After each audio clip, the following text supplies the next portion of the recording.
Welcome to the Book Fair podcast. I'm Anthony, and this is the first episode since the inauguration of President Donald Trump. This week, an interview with author and illustrator Lauren Senner, clarifications on Oklahoma's controversial new high school graduation requirements, and the consequences of a censorship law that passed in Idaho last year.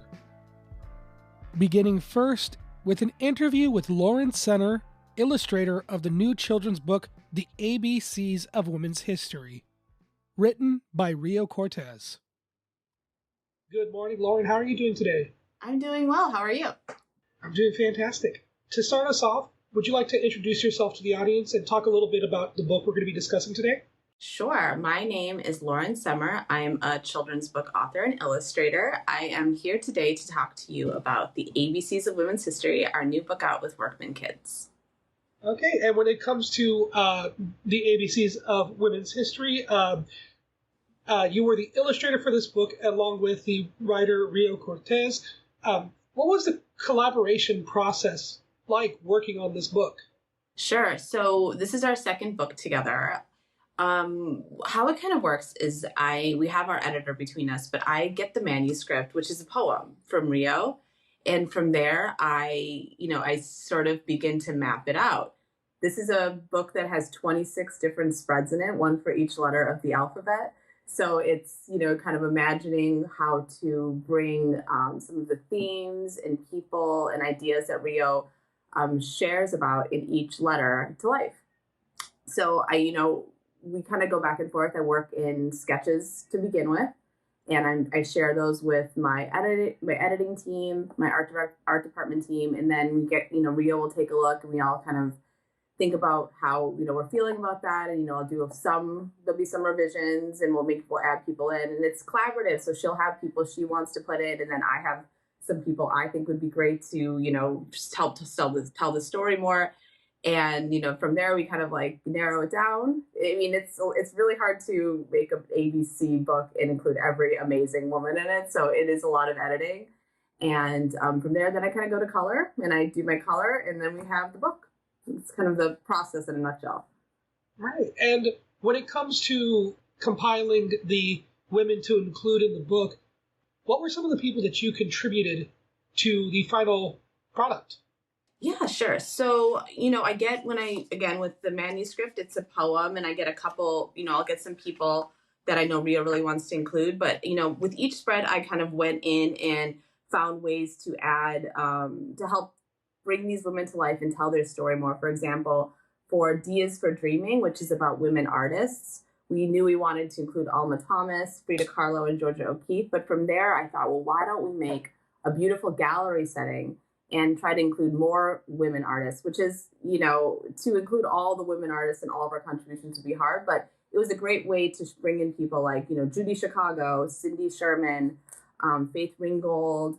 We were able to get in, Zara Hadid, who's an architect, who's builds buildings, she's an architect, Mary Cassette, and then also, moving through the book, I was, I kind of added people here and there, for example, another example would be for our spread about Riot Girls, ours for Riot Girls. There was an opportunity there to not only feature Kathleen Hanna and her band, but also have the audience wearing band T-shirts of awesome, punk women like, Patti Smith, Yoko Ono, Kim Gordon, X-Ray Specs, some of these other, women who maybe haven't got their due in children's books before.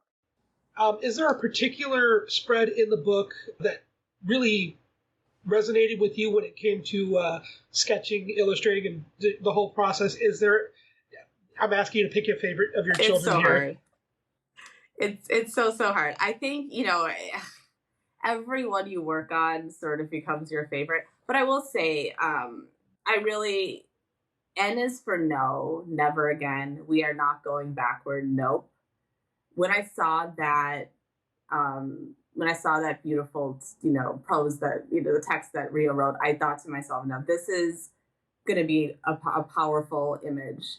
And with that, I decided to just show young women and, girls with different ways to say no. So we see, 7 girls staring right at the reader, and around them are different ways we can say no, like, not for me. No, I'm good. Absolutely not. No, no way. I'm not interested.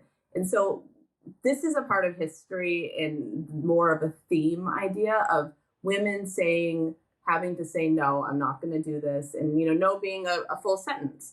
It might not be individual, that you might, but it's more of a theme that is in women's history is, our resistance, our ability to say no to things we don't want in our life. And that is a very powerful line in the book. It's simple, but it says a lot. Was when you saw that it is for no, when you saw such a short line of text for that page, was there any sense of like weight to it? Were you intimidated? Was there a lot of pressure to come up with something? So this one, there's definitely spreads. I mean, it's a A through Z book. There's 26 different letters. N was one that kind of came to me quickly. This was one of the first ones that I just knew right away. There's other ones that, it took a little bit more time to kind of to be able to get it right. Are intimidating, S is for solidarity, for sisterhood, for suffrage. I mean, it's a complicated story. Our, women's suffrage, we all didn't get to vote at the same time. There's voter rights issues even today. So that one, you want to honor everything that, has been done, but it's been exclusive in a lot of ways. So, that one took a little more thinking and making sure to try to tell the story right. Right, and you also mentioned the collaborative process. Sorry to backtrack a little bit, mm-hmm. but there was a question that I had written down, and I was like, "Don't forget it," and then I did. When you were working on the initial sketches and the list of women to include, were there any unfortunate cuts that needed to be made before final publication? Oh yeah, I mean. It's a great question. I'm trying to think of somebody who didn't make it. There's so many women who didn't make it. I feel like we had a lot of artists who just couldn't get included. There's definitely women that, there's lots of wonderful women, that could have been included for T is for Title X. But in a way, I felt like T is for was a good way of maybe, if you have to cut certain women, there's a chance to show women who maybe haven't had the same features in children's books. Like we were able to include Chloe Kim, who's a snowboarder, on our page dedicated to women in athletics.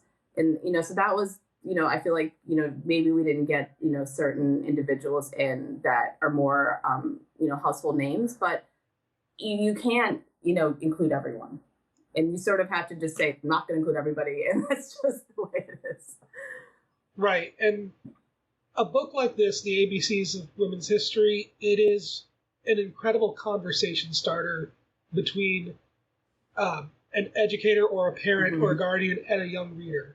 Mm-hmm. And I think that's definitely one of the most important aspects of it. When you look at there's always going to be people who are left out of these lists. You can't name every single person.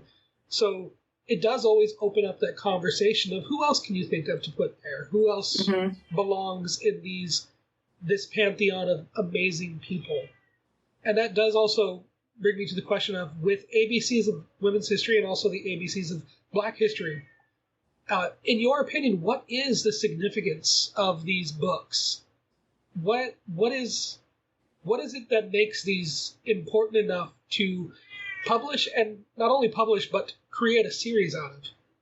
Such a great question. I think, I can say for myself, these books, and I think I speak for Rio as well, we created these books in a way for our younger selves. I remember being a kid in school, and, my home life was very different than my school life. I saw lots of diversity in art. I had lots of Black art around me. I had lots of women artists around me. I saw a lot of that, but at school we didn't see it. And so, I wanted to make, in textbooks you didn't see it. In books you read about history, you just didn't see these people. So I know we wanted to create I think we both wanted to create a book that kids could look at and see representation of themselves in, all kids. And, so there's lots of children throughout the book. But I think that, I think people are interested in, their own history. And I think, there's places, there's opportunities to tell stories. And frankly, people want to read about it, and they want to buy and I think that what's nice about these books is that it also opens up, like you said, they're conversation starters in a way. You can, you read it and then there'll be questions, you can ask questions. And again, like you bring up another good point about how we couldn't get everybody. And so who would you include, which is a great question. I think that children could think about, well, who would you put in this book? Who do you think would be a great person to add in? Because history is happening right now. We're all a part of it. Right. And you're kind of taking a broad look at the scope of history of American history, world history, women in history, or Black history, like ABCs of Black history. And so whenever you're looking at these books and the representation, which is absolutely what I feel is one of the most important things, is making sure that art reflects the audience. Mm-hmm. There are specific topics within them that you can look at, and I know that this is publishing a little bit early for Women's History Month, but it'll still be there. And when you look at the struggle of women's history and the fight and everything, and this is something that I've recently done research on for school, about talking about the gender pay gap in publishing. Women and non-binary people make up roughly 77% of people employed in publishing, and that's from authors, editors, publicists, all the way up to the top of CEOs, which I think makes it about 60% women and 30-something% men. And in a female-dominated industry, there is still a 15 to 25% pay gap. I mean, that's just, exactly. And I think that in itself says so much. And I think that's why we have to keep reading stories about women and learn from women. And, and again, like I think of, myself as a child, if I would have been able to pick up, a book like the ABCs of Women History, it would have been really neat to see women doing all kinds of different things. You don't have to be the same. You don't have to follow this one path. There's all kinds of ways, and, there's space for you to do what you want to do. But we have a lot to work on. Like the pay gap is an example, but there's more, So, yeah, it's true. And are there any plans for expanding the ABCs series? And do you see yourself being involved in those? I know that's probably not something that you're able to decide. So this book just came out. So we're definitely pretty focused on this right now. And, I think, I hope, I'm not sure what the plans are going to be for the next ABC books. I hope that there's more ABC books. I think there's plenty of ways to, tell these stories with, us or with other creators. I think, I hope to keep telling historical stories. I want to keep telling stories about women. I will definitely be doing that in my work in the future. So, if you were able to decide it, what would be the next ABCs of history? Whoa, that's so cool. Okay, I'm gonna give you kind of a funny one. Maybe it's not funny. I'm dyslexic. Ooh. So that's a part of my identity, and I think it would be really neat to do a book about learning differences. So maybe in individuals who have it. So that might be my idea. That would be fascinating, because not even just with dyslexia, but things like ADHD. Yeah, exactly. Mm-hmm. So many different, from neurodivergencies to just simply, well, not just simply, but to other learning differences like dyslexia, that these are things that representation is very hard to find for young readers. It's very hard to find, but when you peel the curtains back, you see so many of us who are we're successful in life, doing things we love doing, maybe have that going on. And also, not only is it just representation, it's also getting the message out there that there's more than one way to be. That is why I feel that representation matters. It isn't just the audience seeing themselves reflected.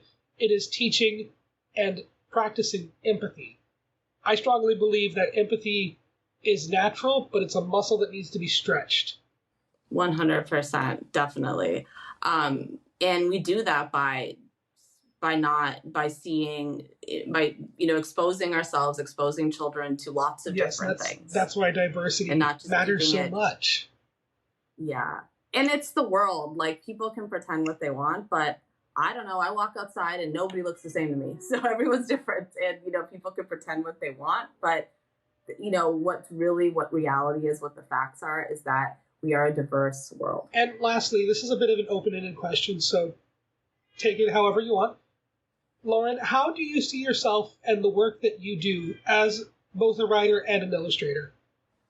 I hope, that's a great question. I hope that my work sparks, I hope that it is empowering, but I also hope that it encourages readers to keep learning more about whatever topic I work on, whether it's, a history book, or, I have a book about patterns, like polka dots, paisleys, plaids, and exploring the world through that, whether Poppy's family patterns, or whether it's, I have a book that I illustrated to Boldly Go about Nichelle Nichols from Star Trek, that more of history, or learning about, ways that women contribute to the, her contributions to NASA. I just hope that it sparks for readers, an interest in learning more about something. Thank you.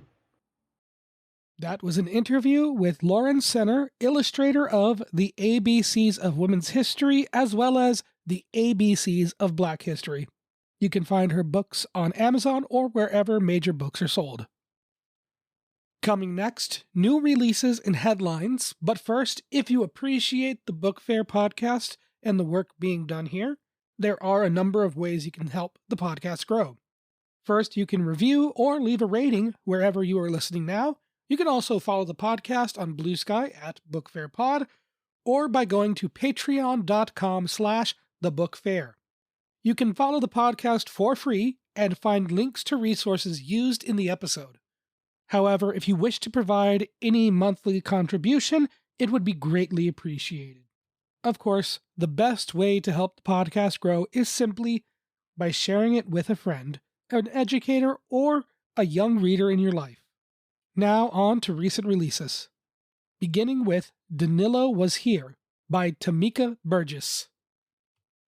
Baseball has always been the thing that made Black Panamanian middle schooler Danilo Osorio feel close to his beloved Papa, who dreamed of becoming a pro baseball player.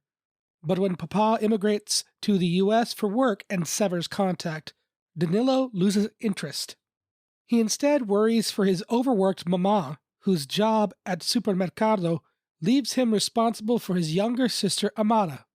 Home conditions worsen in mid-December 1989, when the U.S. military invasion to oust Panamanian leader Noriega devastates Danilo's neighborhood. The family is forced to move to a refugee camp, from which Danilo is granted a temporary escape. Danilo travels to San Diego following a white American baseball recruiter's offer of a 2-month spot on a U.S. Little League team. All the while, Danilo hides his true intention to locate Papa. Author Burgess utilizes Danilo's stay with a wealthy white family whose lavish lifestyle heightens the reality of Danilo's personal struggles and depictions of ethnocentrism inherent among Danilo's teammates to craft a compelling narrative. Emotive text tackles enduring themes surrounding prejudice while excessively highlighting the protagonist's struggles with his mental health, particularly with PTSD. This book is recommended for ages 8 to 12. Next up, Finding Normal by John Dotorski. The eating disorder floor at the Children's Hospital in Harrisburg, Pennsylvania, was the last place 17-year-old Gemma Leonardo, diagnosed with anorexia, wanted to be. When she meets Lucas Polizzi, a 15-year-old wrestler navigating bulimia, and learns of his scheme to bust out, she agrees to go so long as she can choose their destination. All Gemma has ever wanted was to be normal, which is why she determines they'll visit all the U.S. towns called normal they can drive to. With her deceased mother's road atlas as their guide, Gemma and Lucas travel to Normal, Kentucky in a borrowed vintage Impala. As they traipse cross-country, Gemma realizes her desire for normalcy may be a coping mechanism for past traumas. They encounter unexpected roadblocks stemming from Gemma's need for perfection and control, and Lucas's carefree attitude. And though Gemma is wary of starting a relationship, she can't ignore the growing spark between them. The author balances humorous banter with teenage hijinks and heartfelt conversations to deliver a propulsive road trip novel that showcases white-cute characters refusing to be defined by their hardships, forging new paths forward. Resources for eating disorders conclude. This book is recommended for ages 12 and up. Next is Mixed Up, written by Kami Garcia, illustrated by Brittney Williams, with lettering by Tyler Smith. 5th grade was supposed to be the best year ever for friends Stella, Emiko, and Latasha. Yet, for Stella, school has been miserable. Textbooks are too thick and have few illustrations. And Stella, perpetually the last to finish classwork, frequently answers questions incorrectly. Worse, everyone, including Emiko and Latasha, have been playing the online companion video game to Stella's favorite show, Witchlands. And Stella, unable to comprehend the text-heavy game, guides, and instructions, lashes out at her friends. The reveal of this year's class project adds to her troubles. Instead of painting a mural like she expected, Stella and her classmates are each meant to craft a novel. But how can Stella write a book when reading is hard enough as it is?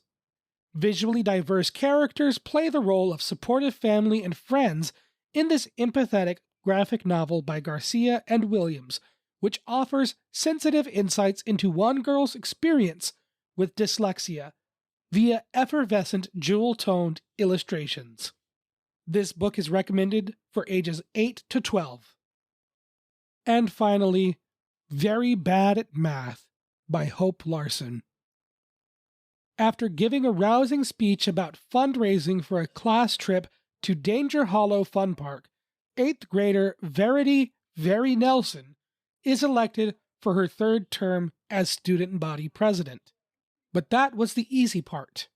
Now Very must work to improve her math grade. Not only does she worry that her fundraising efforts will be almost impossible if she continues to struggle with arithmetic, but she will also be forced to resign as president if her grades keep declining. Very soon forges an unlikely partnership with classmate Lucille, her Vice President Bree's former BFF, and the perpetrator behind Saucegate, an incident in which a rogue blender almost brought about embarrassment for the trio. Lucille's resentment towards Very slowly thaws, and together, the girls work to better Very's mathematics prowess and Lucille and Bree's relationship. Everything is going according to plan until intrepid student podcaster Nate notices that Very has been slacking on her presidential duties and determines to undermine her position. Author Larson emphasizes character expressions, dialogue, and Very's inner monologues via vibrant illustrations to craft an introspective graphic novel about mistakes, forgiveness, and the importance of accommodation for academically challenged youth. Children are portrayed with varied skin tones. This book is recommended for ages 8 to 12. Finally, let's take a look at some recent headlines affecting schools and libraries, beginning with some dire news out of Idaho. In 2024, Idaho passed HB 710, a bill targeting libraries across the state.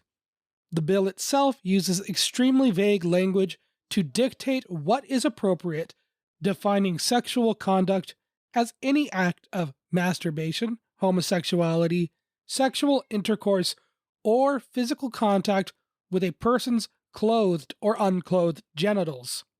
It sounds like an appropriate definition at first, however, homosexuality is a very broad term, and could simply refer to a child with two parents of the same gender.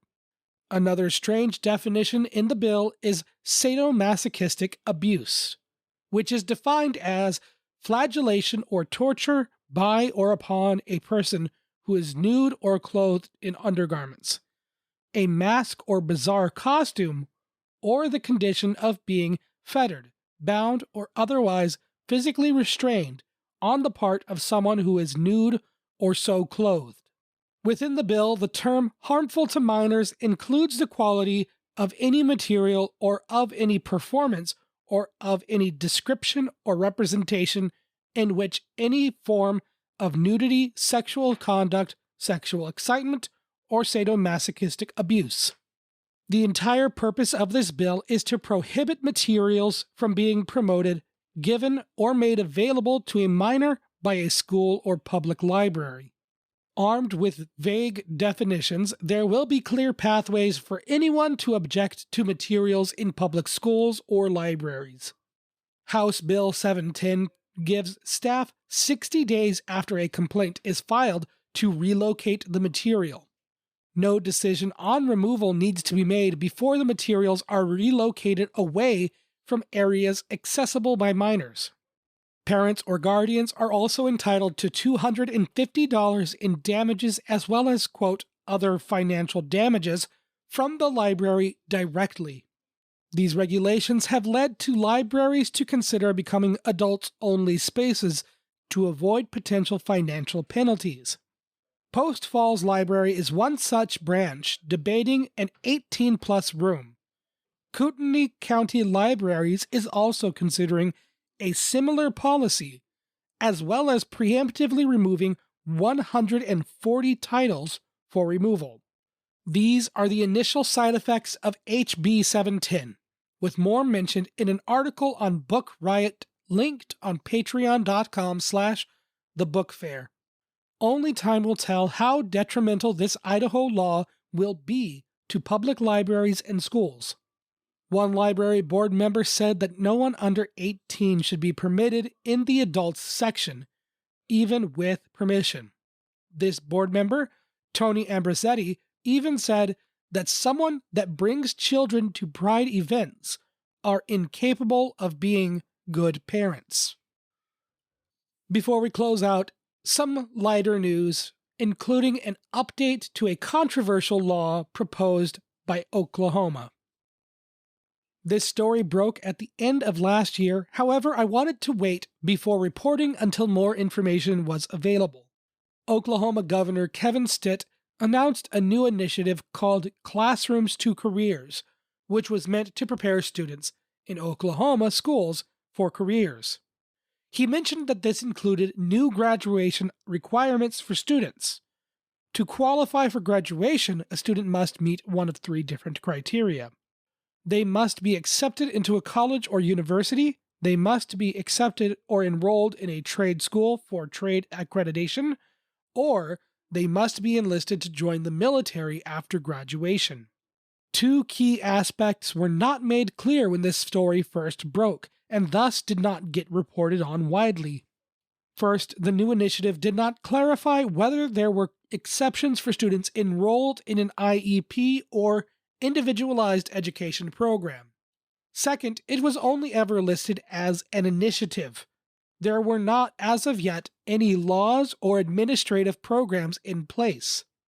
Governor Stitt walked back the plans after pushback, with a statement from Stitt's office saying, quote, "As of right now, this is just an idea, not an initiative or plan." The latest version of Classrooms to Careers allows students to enroll in programs where they spend half a day in school and half a day at career tech schools. However, the program also allows students to receive school credit from, quote, recognition of relevant work experience. Personally, I would prefer education initiatives that prioritize education over labor or military service. The current version of Classrooms to Careers still lists, quote, graduation requirement reforms without any further details available. If you are interested in having your voice heard, please leave a comment either on YouTube or on Spotify, or by sending an email to bookfairpod@gmail.com. I look forward to hearing from any listeners who may have any thoughts about Oklahoma's education initiative, or from Idaho's House Bill 710, or any other materials mentioned on the podcast. And this brings another episode of the Book Fair podcast to a close. Please consider leaving a rating or review wherever you're listening, and as always, I'll talk at you next time.